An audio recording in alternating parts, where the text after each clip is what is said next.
Que notre Seigneur Jésus-Christ vous bénisse abondamment. Aujourd'hui, nous traitons la question du voile. 1 Corinthiens chapitre 11 dit que la femme doit prier ou prophétiser pendant le culte la tête voilée. Mais de quel voile s'agit-il? Est-ce que cela concerne les cheveux naturels de la femme ou bien d'un tissu qu'il faut mettre sur la tête? C'est notre thématique de ce jour et je tiens à remercier tous ceux qui ont commenté le post que j'avais fait sur la chaîne où je vous avais demandé quel sujet aimeriez-vous que j'aborde avec les Écritures. Et parmi les sujets que vous m'avez suggérés, il y a ce sujet que nous traitons aujourd'hui, le voile, et qui est revenu dans plusieurs commentaires de certaines vidéos qui sont disponibles sur la chaîne.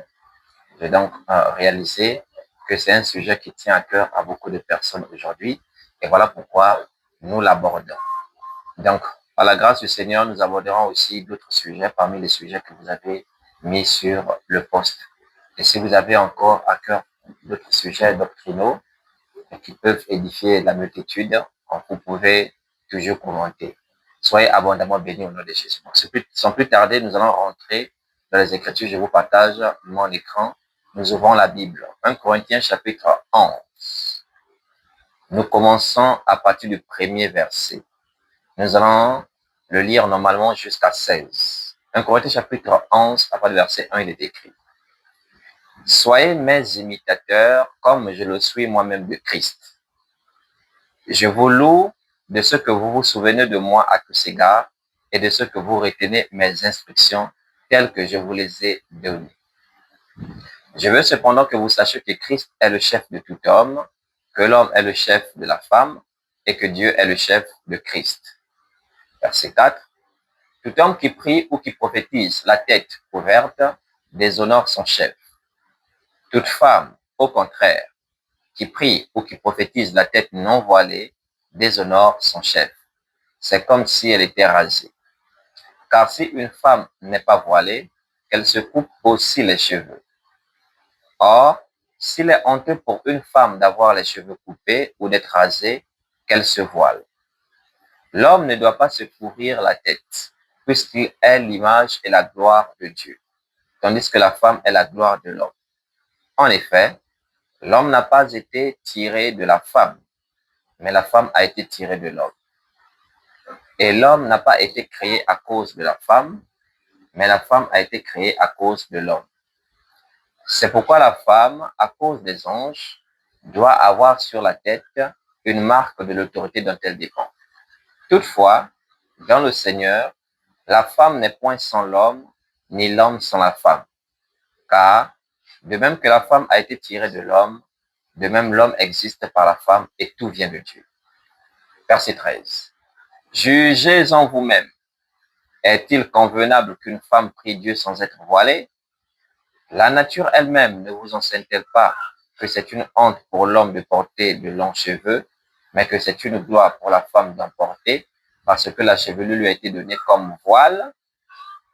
Si quelqu'un se plaît à contester, nous n'avons pas cette habitude, non plus que les églises de Dieu. Amen. Nous venons de lire 1 Corinthiens chapitre 11 qui développe la distinction entre les hommes et les femmes pendant les cultes. Ce passage dit que l'homme ne doit pas se couvrir la tête lorsqu'il prie ou prophétise, parce qu'il est l'image et la gloire de Dieu. La femme, au contraire, doit se couvrir la tête lorsqu'elle prie ou prophétise. Elle doit être voilée. Et la femme est la gloire de l'homme. Bon, de quel voile parle ce passage? Déjà, nous allons commencer par relever ce que dit le verset 2. J'aimerais attirer votre attention sur ce verset 2. Il est écrit « Je vous loue de ce que vous vous souvenez de moi à tous égards et de ce que vous retenez mes instructions telles que je vous les ai données. » J'aimerais que vous puissiez souligner cette partie-là. Vous retenez mes instructions telles que je vous les ai données. Donc, nous sommes censés retenir les instructions données par les apôtres, notamment ici Paul, telles que cela a été donné, c'est-à-dire d'une manière fidèle. Vous comprenez? Donc, il n'est pas question ici de philosopher, il n'est pas question ici de raisonner avec notre intelligence d'homme, Mais il est question ici pour nous de garder fidèlement les instructions que nous avons reçues telles que cela nous a été donné. Est-ce que vous voyez? Donc ici, je ne viens pas vous enseigner ma pensée. Je viens ici vous présenter la pensée du Seigneur telle qu'elle est dans cette écriture. Vous comprenez? Donc il n'est pas question ici d'interprétation personnelle ou particulière. Je pense que, est-ce que, non, il n'y a pas de cela. Il faut que nous gardions la parole de Dieu sans philosophie, sans raisonnement humain, de manière fidèle. Donc, de quoi s'agit-il? Déjà, pour ceux qui ne le savent pas, les apôtres n'ont pas écrit en français. Ils ont écrit en grec. Les textes, les manuscrits anciens que nous avons, à partir desquels nous avons ces versions-là, sont en grec. Donc, Paul n'a pas connu le français, il n'a pas connu l'anglais. Il a connu le grec, il a parlé en grec, il a écrit en grec, bien qu'il était un hébreu. Et donc, puisque nous avons des versions traduites aujourd'hui, faites attention. Aujourd'hui, il ne faut pas que nous soyons paresseux spirituellement. On a des outils aujourd'hui qui nous permettent de vérifier toujours le grec ou l'hébreu d'un mot pour être sûr que le traducteur n'est pas en train de nous induire en erreur. Car ça peut vous surprendre ce que je suis en train de vous dire, mais il y a certaines traductions qui n'ont pas été précises, qui n'ont même pas été fidèles et qui expliquent même certaines faussetés aujourd'hui. Vous voyez? Et donc, c'est aussi le cas dans 1 Corinthiens chapitre 11 ici. Si je prends soin de vous le dire, c'est parce que aujourd'hui, nous sommes partagés entre ceux qui croient que dans ce passage d'un Corinthiens chapitre 11, l'apôtre Paul fait allusion à la chevelure de la femme et ceux qui croient qu'il s'agit d'un tissu qu'elle doit mettre pour couvrir sa chevelure. Donc, on est partagé entre ces deux avis aujourd'hui. Quel est l'avis qui est favorable, qui est convenable? Pourquoi? Parce que il y en a qui, effectivement, sont allés en profondeur pour vérifier les mots grecs utilisés ainsi que le contexte. Et il y a d'autres, en fait, qui se basent simplement sur la version traduite et c'est pourquoi les avis sont partagés. Donc, soyons sages. Afin de retenir ces instructions telles qu'elles ont été données, il nous faut découvrir comment cela avait été formulé avec leur sens originel pour ne pas que nous soyons dans l'erreur, dans la confusion. Alors, ce que nous allons faire, on va d'abord relever ce qu'il dit au verset 14 et 15. Il dit, la nature elle-même ne vous enseigne-t-elle pas que c'est une honte pour l'homme de porter de longs cheveux, mais que c'est une gloire pour la femme d'en porter, parce que la chevelure lui a été donnée comme voile. Voilà, donc ici, c'est bien marqué voile. C'est bien marqué que la chevelure a été donnée à la femme comme voile. Et donc, c'est sur ce détail que ceux qui soutiennent que c'est la chevelure qui le voit la femme se basent. Ils disent qu'il est clairement dit ici que la chevelure a été donnée comme voile à la femme. Est-ce que vous voyez? Suivez très bien. Bon, maintenant, ce que nous allons faire, c'est que nous allons d'abord admettre ce point de vue-là. C'est-à-dire que dans 1 Corinthiens chapitre 11, l'apôtre Paul, le voile dont il est en train de demander à la femme de mettre pendant qu'elle prie et prophétise, il s'agit de sa chevelure. Bon, reprenons d'abord ce qu'il dit au verset 5. 1 Corinthiens 11, verset 5, il dit, toute femme, au contraire, qui prie ou qui prophétise la tête non voilée déshonore son chef. C'est comme si elle était rasée. Donc ici, on voit clairement que la femme doit prier la tête voilée. Car lorsque la tête n'est pas voilée, elle déshonore son chef. Je pense que c'est clair. Donc, une femme qui prie, qui fait le service de Dieu, qui prie, qui prophétise, doit avoir la tête voilée. Maintenant, si nous associons avec ce que nous remarquons au verset 15 qui dit que la chevelure lui a été donnée comme voile, donc on va maintenant dans la vision de ceux qui disent que ce voile-là concerne sa chevelure. Et donc, ceci sous-entend maintenant, signifie maintenant qu'une femme qui prie Dieu, qui fait le service en public, qui prophétise, doit avoir ses cheveux naturels. Donc, si ses cheveux sont courts ou qu'elle a la tête rasée, elle déshonore son chef. Et ce qui est flagrant, c'est ce qu'il dit au verset 13. On dit dans 1 Corinthiens 11, verset 13, jugez en vous-même. Est-il convenable qu'une femme prie Dieu sans être voilée? Donc, c'est une question rhétorique. Ça veut dire qu'il n'est pas convenable pour une femme de prier la tête non voilée. Et comme là, nous sommes d'abord dans l'optique, dans la vision, dans la position que le voile dont il parle, c'est la chevelure. Donc, ça veut donc dire ici qu'une femme qui n'a pas les longs cheveux ne doit pas prier Dieu.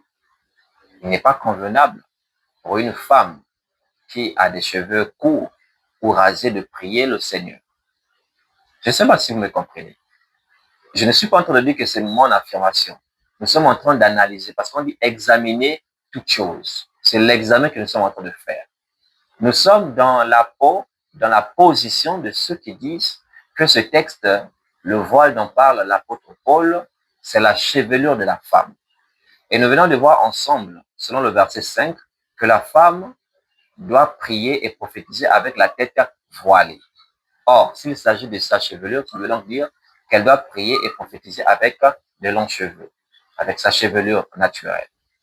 Maintenant, puisqu'au verset 13, il a dit qu'il n'est pas convenable pour une femme de prier sans être voilée, cela signifie donc que la femme qui a les cheveux coupés, la femme qui a les cheveux rasés, ne doit pas prier, elle ne doit pas prophétiser. Oui, si on prend ce passage, ce verset 13-là, jugez en vous-même, est-il convenable qu'une femme prie Dieu sans être voilée, sachant que le voile serait la chevelure, donc nous devons interdire à nos sœurs qui ont des cheveux courts, coupés, ou la tête rasée de prier. Est-ce que vous voyez? Donc, il y a déjà un problème, parce qu'il y en a qui ont des problèmes avec leurs cheveux naturels, d'autres à cause de certaines maladies à l'hôpital, on leur a rasé la tête. Et donc, si on prêche l'évangile, quelqu'un a les cheveux coupés ou rasés, donc on dira à la sœur, il faut attendre jusqu'à ce que tes cheveux poussent pour que tu puisses prier parmi nous. Mais aussi longtemps que tes cheveux sont rasés ou coupés, ta tête est rasée, tu ne peux pas prier avec nous. Est-ce que c'est ce que nous devons prêcher? Puisqu'on voit ici qu'il n'est pas convenable à une femme de prier la tête non voilée, donc sans les cheveux. Ça, c'est déjà un premier problème. Ce n'est pas tout. Avant d'entrer en profondeur pour voir les mots grecs utilisés par l'apôtre, nous allons toujours poursuivre notre exercice de discernement, d'examen, cette fois en observant attentivement le contexte. Et là, je rappelle, nous sommes toujours dans la position selon laquelle le voile dont parle l'apôtre Paul est la chevelure. Alors, on remonte au verset 5 et 6. Donc, pour avoir une meilleure compréhension, il nous suffit simplement de remplacer les termes pour faire court. Vous voyez? Donc, puisque nous prenons le verset 15 pour démontrer que le voile, c'est la chevelure de la femme, donc on peut très bien remplacer voile par la chevelure, puisque le voile est la chevelure selon cette position-là. On va prendre le verset 5. Suivez, soyez attentifs. Paul dit au verset 5, toute femme, au contraire, qui prie ou qui prophétise la tête non voilée, déshonore son chef. C'est comme si elle était rasée. Car si une femme n'est pas voilée, qu'elle se coupe aussi les cheveux. Or, s'il est honteux pour une femme d'avoir les cheveux coupés ou d'être rasée, qu'elle se voile. Déjà ici, selon le contexte du verset 5, nous voyons clairement l'apôtre Paul faire la distinction entre le voile et la chevelure. Je ne sais pas si vous vous en êtes rendu compte. Je reprends le verset 5. Il dit, toute femme, au contraire, qui prie ou qui prophétise la tête non voilée, vous voyez, on a le mot voilée. Je vais mettre en rouge. La tête non voilée déshonore son chef. C'est comme si elle était rasée.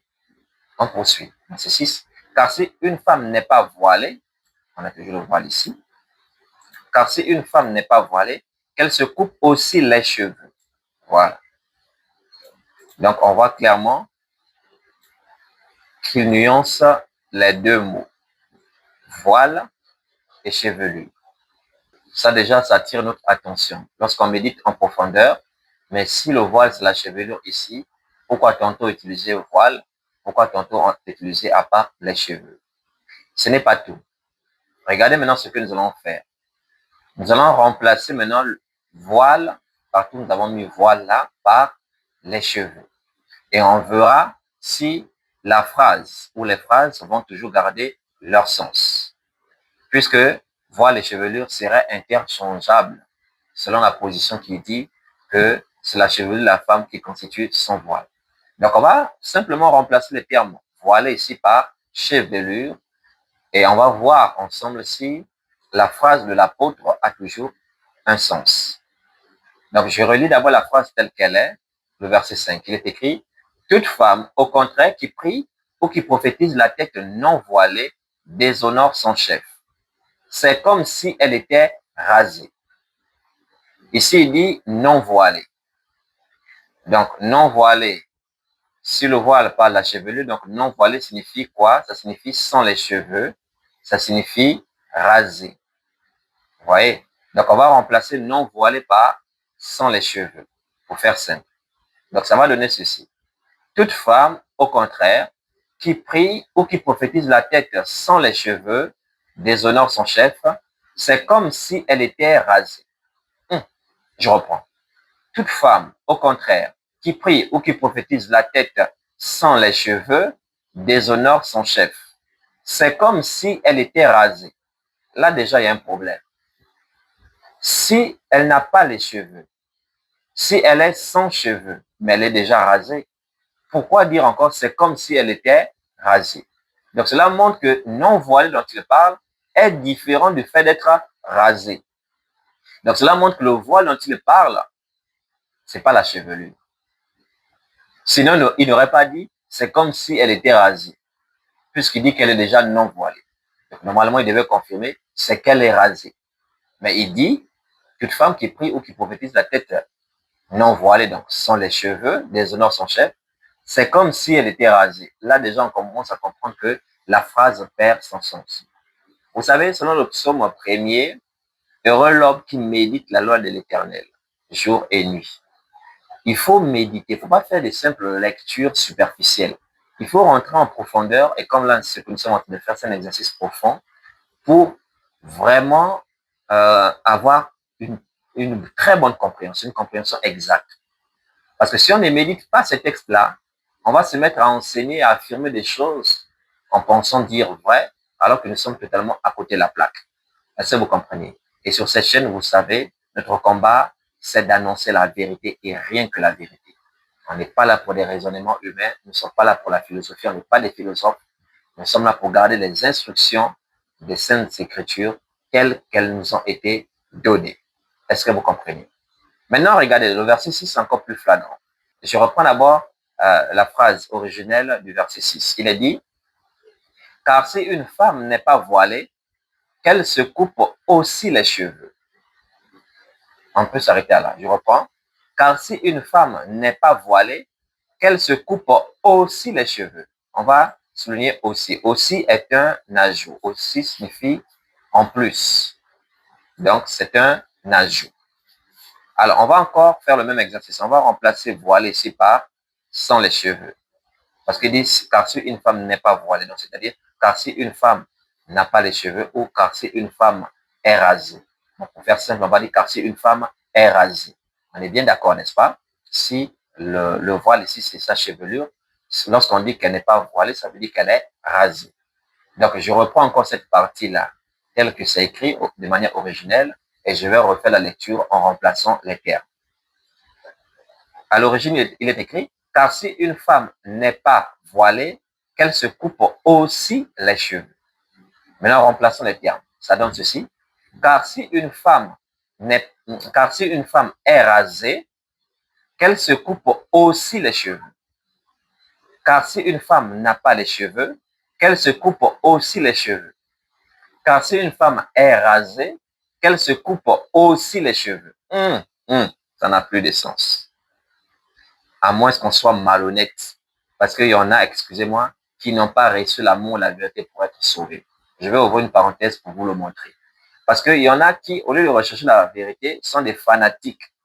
Ils sont devenus des esclaves d'hommes et combattent quelqu'un qui est là, qui est en train de leur dire la vérité. Et je vais vous le montrer dans 2 Thessaloniciens chapitre 2, regardez le verset 10, il est écrit, et avec toutes les séductions de l'iniquité pour ceux qui périssent, parce qu'ils n'ont pas reçu l'amour de la vérité pour être sauvés. Voilà. Donc, vous voyez que dans ce passage, il y en a qui n'ont pas reçu l'amour de la vérité pour leur salut. Parce que c'est la vérité qui sauve. Revenons à notre Corinthien.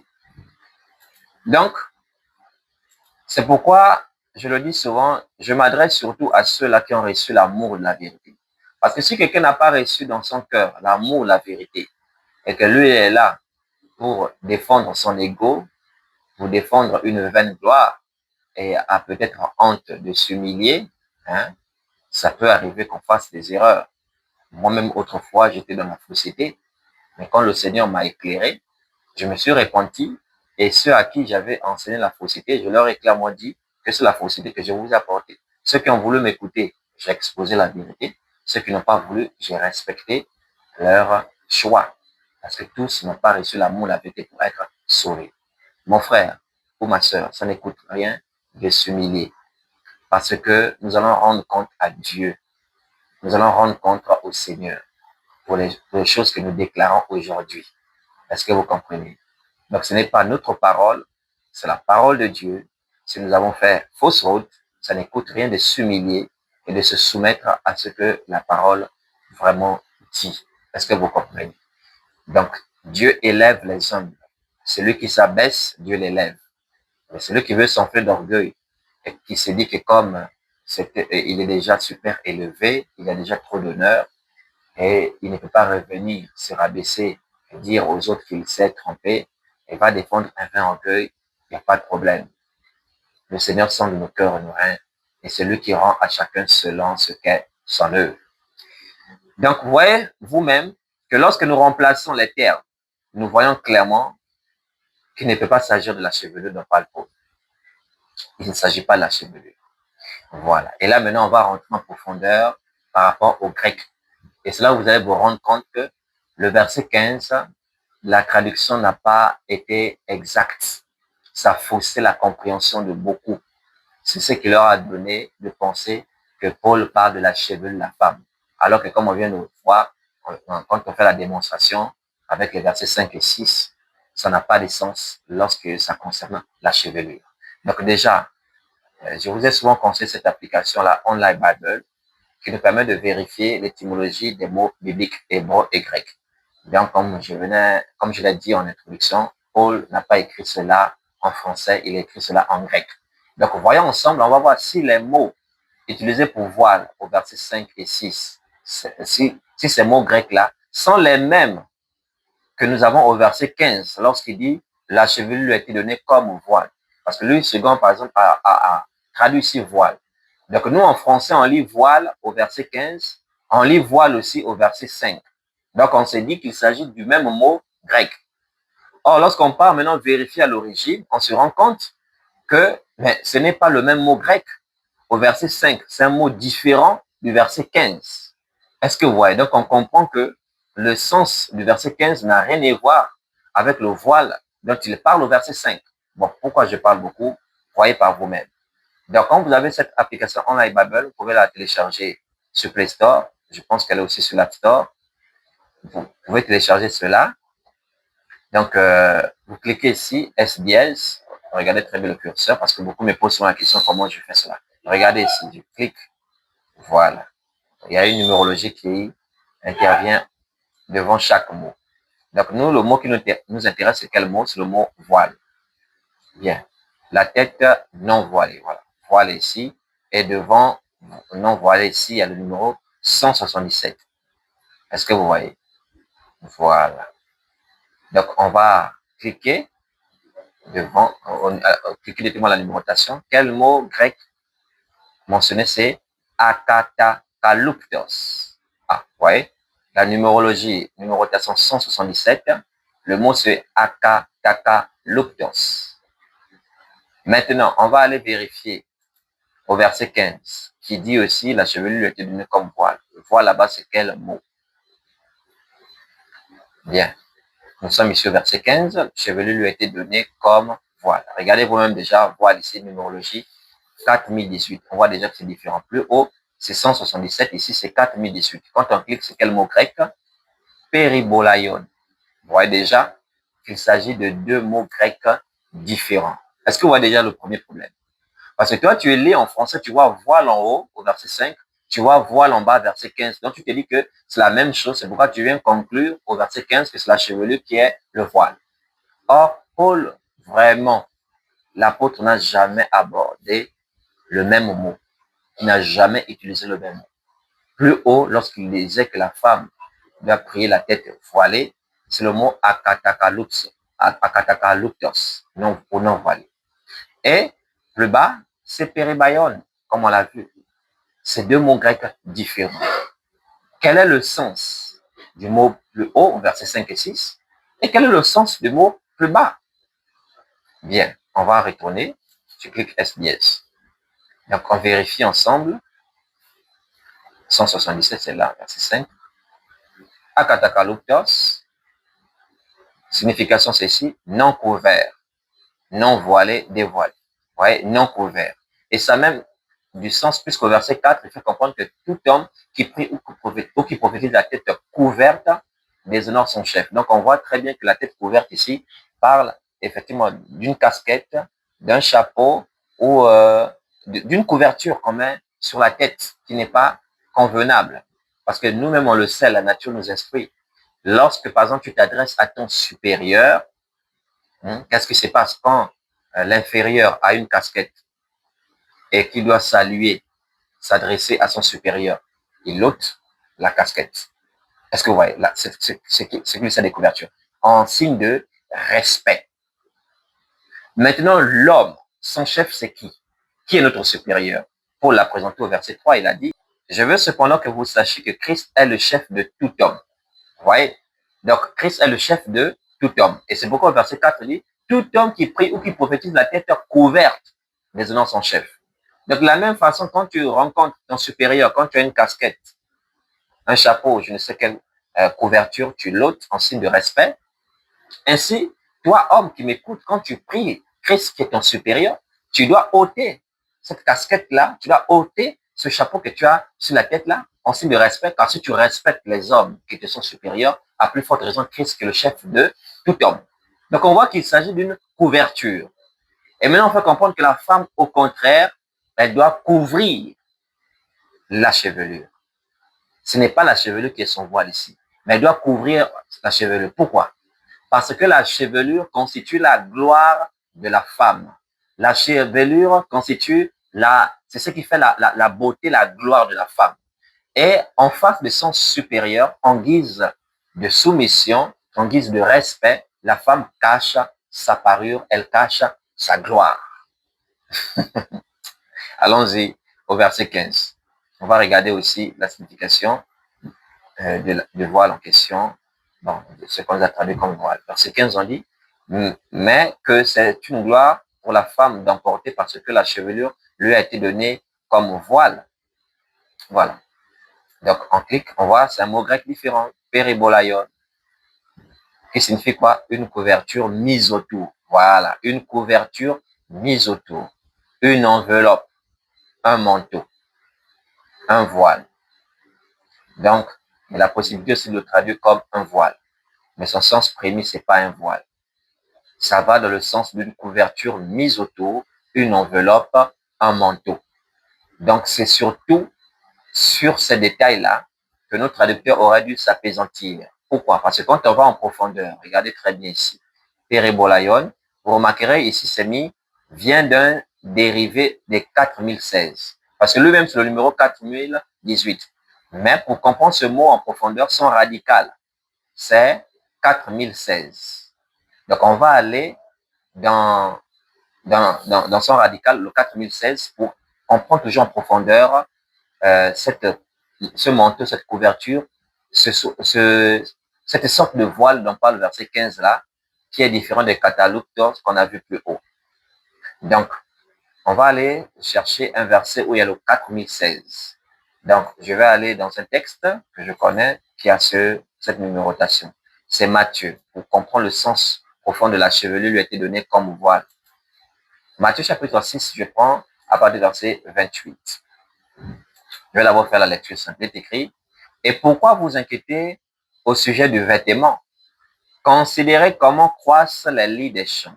Ils ne travaillent ni ne filent. Cependant, je vous dis que Salomon même, dans toute sa gloire, soulignez bien le mot gloire, dans toute sa gloire, n'a pas été vêtu comme l'un d'eux. Situons d'abord les choses.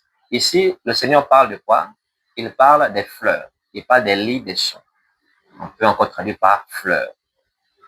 Et il dit, regardez comment les fleurs sont magnifiques. Et il fait comprendre que Salomon, même dans toute sa gloire, n'a pas été vêtu comme l'un d'eux. Est-ce que vous comprenez? Donc ici, on parle de la gloire des lits des champs. On parle de la gloire ici de l'herbe. On parle de gloire ici de la fleur. On parle de la manière dont Dieu l'apparaît, la manière dont Dieu l'a glorifié, la manière dont Dieu l'a vêtu. Ce qui nous intéresse, c'est le mot 4016, qui est le radical du mot 4018 que nous avons dans Corinthiens 11. Il se trouve dans ce passage-là. C'est au verset 29 précisément. Donc, je vais cliquer à SBS, vous allez voir cela vous-même. Regardez, c'est là, 4016. Vêtu ici. Donc, je clique, vous allez voir le radical, Peribalo. Voilà, vous voyez, c'est le radical de Peribayon, si j'ai bon souvenir, que nous avons vu dans Corinthiens chapitre 11. Bien que je vous fasse voir le grec, je ne suis pas un expert en grec.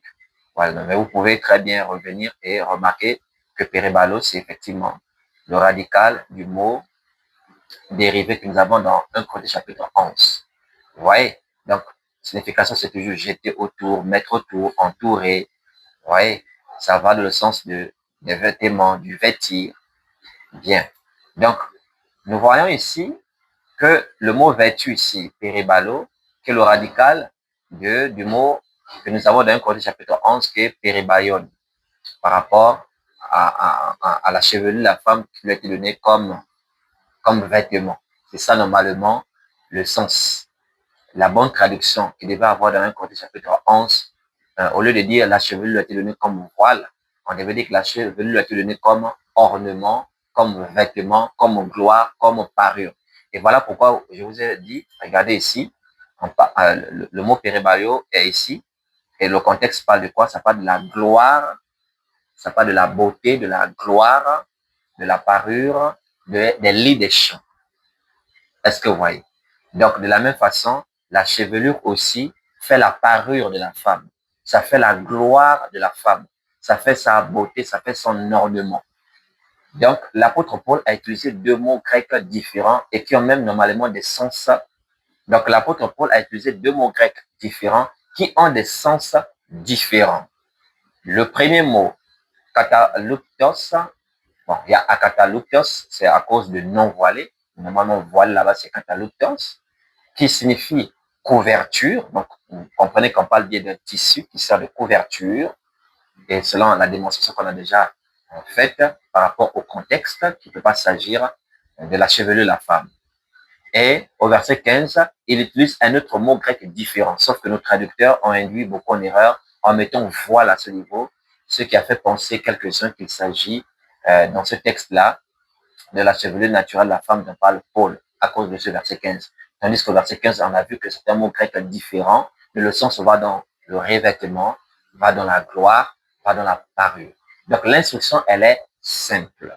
C'est-à-dire que la chevelure fait la parure de la femme, ça fait son ornement, son vêtement, sa gloire. Et donc, c'est pourquoi elle doit cacher ce qui fait sa gloire. Est-ce que vous voyez? Parce que lorsqu'elle rentre dans la prière, en présence des hommes, elle doit cacher sa gloire. Donc, c'est une notion d'humilité ici qu'on est en train d'enseigner aux sœurs. Le fait qu'elles se couvrent les cheveux, qu'elles cachent leurs cheveux avec un tissu qu'on appelle voile, qui sert de couverture, elles sont en train de voiler leur gloire. Elles sont en train de se faire humbles, se faire petites, et en cela, les anges qui regardent voient sur leur tête une marque de l'autorité dont elles dépendent, c'est-à-dire l'homme. Parce que la femme dépend de l'homme ayant été tirée de l'homme. Donc, on va voir cela dans 1 Corinthiens chapitre 11, verset 10. Il est écrit, c'est pourquoi la femme, à cause des anges, doit avoir sur la tête une marque de l'autorité dont elle dépend. Mais qui est cette autorité-là? C'est l'homme. Et c'est quoi la marque qu'elle doit avoir sur la tête? Eh bien, c'est le voile en question. Donc, le fait qu'une femme se voile pendant le culte montre son humilité, montre sa dépendance vis-à-vis de l'homme, qu'elle dépend entièrement de lui, et ça montre sa soumission. Il y a quelques-uns qui disent qu'il s'agit ici uniquement des femmes mariées. Ce n'est pas vrai. Parce que ici, le but n'est pas de distinguer les femmes mariées avec les femmes célibataires. Parce que si on dit qu'il s'agit uniquement des femmes mariées, donc cela signifie que celles qui sont célibataires n'ont pas besoin de cacher leur gloire, c'est-à-dire leur chevelure.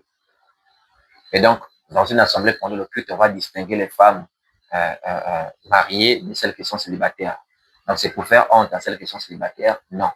On voit clairement dans l'esprit de Paul ici, c'est de distinguer pendant le culte les hommes avec les femmes.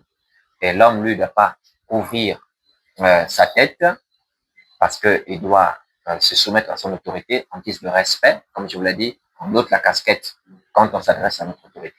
La femme, elle, au contraire, doit se couvrir la tête, donc elle doit cacher ce qui lui sert de gloire, c'est-à-dire la chevelure, en signe d'humilité et soumission et dépendance vis-à-vis de l'homme. Est-ce que vous comprenez?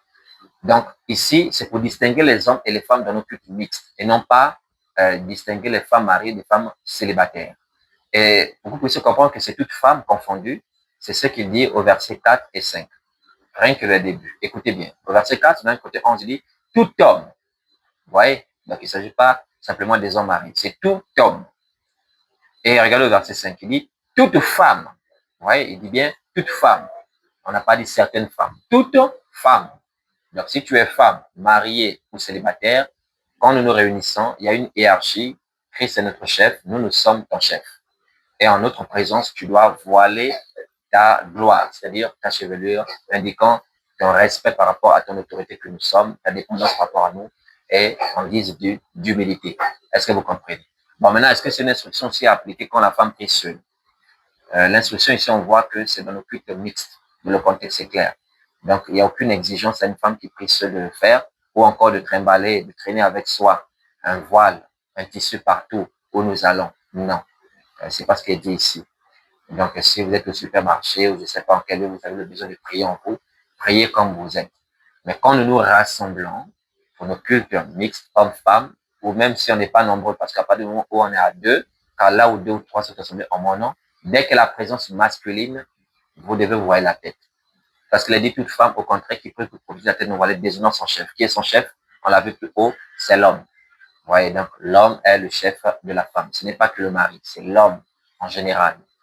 Donc, j'espère que vous avez bien compris cela. Je sais qu'il y a quelques-uns qui se plaisent toujours à contester. C'est pourquoi je vais vous rappeler ce qui est dit au verset 16. Écoutez bien au verset 16, on dit, d'un côté 11, on dit, si quelqu'un se plaît à contester, nous n'avons pas cette habitude, non plus que les églises de Dieu. Voilà, il y en a qui aiment trop raisonner, ah, quelle est l'utilité de mettre cela, c'est la foi que Dieu regarde, c'est, oh, trop de raisonnements. Ce sont les raisonnements-là qui vous tuent aujourd'hui. Vous avez oublié la simplicité d'un enfant. C'est pourquoi on parle de nouvelle naissance. Parce que quand tu nais de nouveau, tu deviens un petit enfant. Un petit enfant n'est pas dans la philosophie, n'est pas dans les raisonnements. Il obéit à la lettre ce que lui disent les parents. Dieu est notre Père. Donc quand il parle, ne cherche pas à réfléchir, à mettre ta part dedans, vous dire est-ce que c'est un tissu qui empêcherait. Écoute, tu n'es pas plus sage que Dieu. Dieu te dit de faire une chose, fais-le. Laisse la philosophie là à côté. Même si tu ne comprends pas maintenant, prie pour que le Saint-Esprit t'éclaire. Comme je venais de vous le dire, les anges nous observent pendant nos cultes.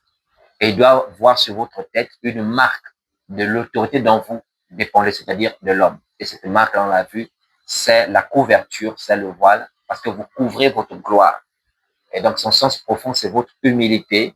C'est-à-dire qu'en la présence de l'homme, la femme se fait petite, elle cache sa gloire, c'est-à-dire sa chevelure. C'est ça le vrai sens de ce texte-là. Est-ce que vous comprenez? Donc, on n'est pas en train de vous dire d'avoir le voile partout ou, parce que vous pouvez prier à tout moment. Non.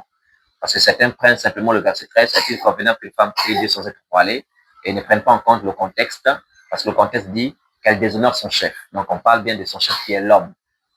Donc, c'est en présence masculine qu'on voit que cette ordonnance, cette instruction prend vraiment son effet. Voilà. Donc, supermarché, je ne sais même quand elle est seule, il n'y a aucune obligation. Si elle veut aussi prier avec cela, qu'elle le fasse. Donc, je vais reprendre le verset 16. Ce que dit l'apôtre, il dit, si quelqu'un se plaît à contester, nous n'avons pas cette habitude non plus que les églises de Dieu. Voilà. Notez bien les églises de Dieu. Parce que vous trouverez aussi des personnes qui vous diront que c'était une instruction seulement pour des femmes juives ou encore pour les Corinthiens. Non. Je reprends ce qu'il dit. Si quelqu'un se plaît à contester, nous n'avons pas cette habitude non plus que les églises de Dieu. Voilà. Souvent, le français de l'USEGAN, beaucoup ne comprennent pas.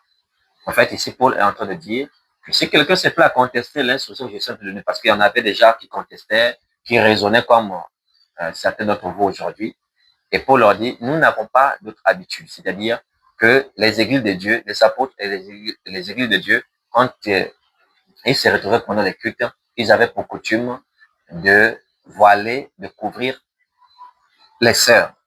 C'était leur culture, leur coutume, parce que vous devez savoir que la doctrine est notre culture. Donc, nous n'avons pas d'autre habitude. Si vous voulez adopter une autre habitude, ça n'engage que vous. Sachez que les églises de Dieu n'ont pas d'autre habitude. C'est-à-dire que dans les églises de Dieu, les femmes ont pour habitude de se voiler. C'est ce que ça signifie, ce texte-là.